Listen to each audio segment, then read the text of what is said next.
New project. Today I'm going to show you how to turn this into this. I have got a big rock delivery coming, and I don't want to have to move 5 tons carrying it the whole time. So I figured it'd be nice to have a wheel under there so I can just push it along. Also, I noticed that this front is so low to the ground that if I do end up hitting a bump or something, it likes to nosedive, smash into whatever's in front of it, and either smash one of these handles into an important region, or it just wants to tip and fall over. So I want to shorten the length of that so that it tips up further before it hits those points to make it easier to dump the load. This nice little swivel is going to go about the same places where this is right now. Step 1, I need to figure out the right spot for where this front piece should be. Cut it back to there. So when this is vertical, it's level from the tip, there, that tip, to that tip.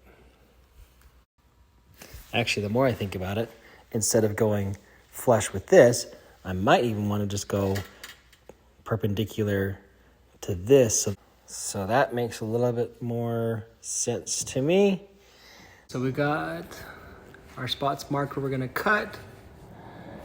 And then I'm going to connect these across here with a beam. That's going to actually make it a little bit more structurally sound than this janky piece of metal that likes to wiggle around. The other thing I wanted to figure out before I went and chopped this all apart was for my cross member plus that mounted onto it, where that put us. So it looks like right in front of this post is the best spot for that to go, to have the top of that tire be equivalent to where this was. So when this gets removed, we don't lose that. I was wrong. So I got those pulled off, a little bit over there. And just to satisfy my brain, I wanted to double check the angle on that other than just figuring, marking it up to the line and cutting, which is simple enough, but it's about a 10-degree angle off of a 90.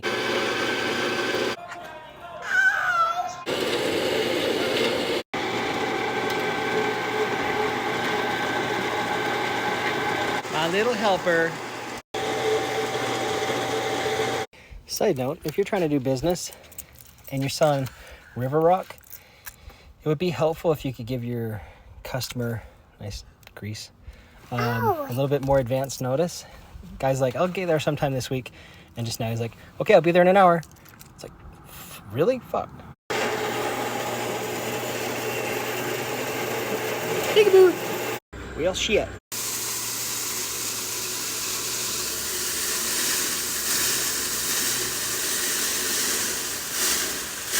Make it a plate.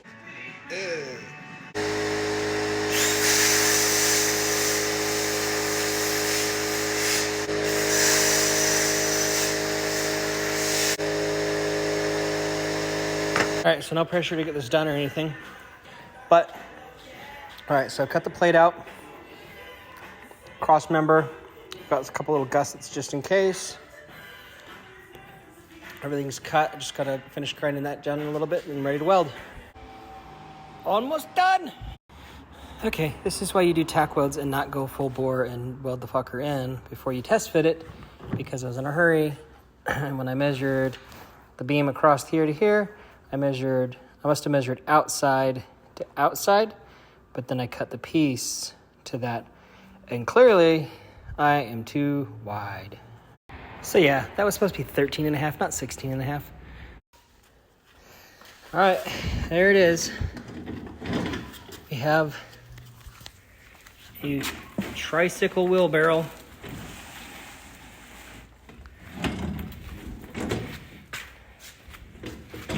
Is it the right height?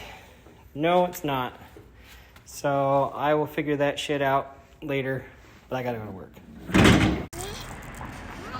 Yay! One thing I did do right, at least, is when I shorten that front end, it's perfect. So it can set up like that, nice and easy. to dump all of the load out as opposed to up on that front end, so I don't have to worry about it smashing on anything. So that's a nice feature. I gotta extend this out 10 inches down though, so I'm gonna build a little cross member that comes down here.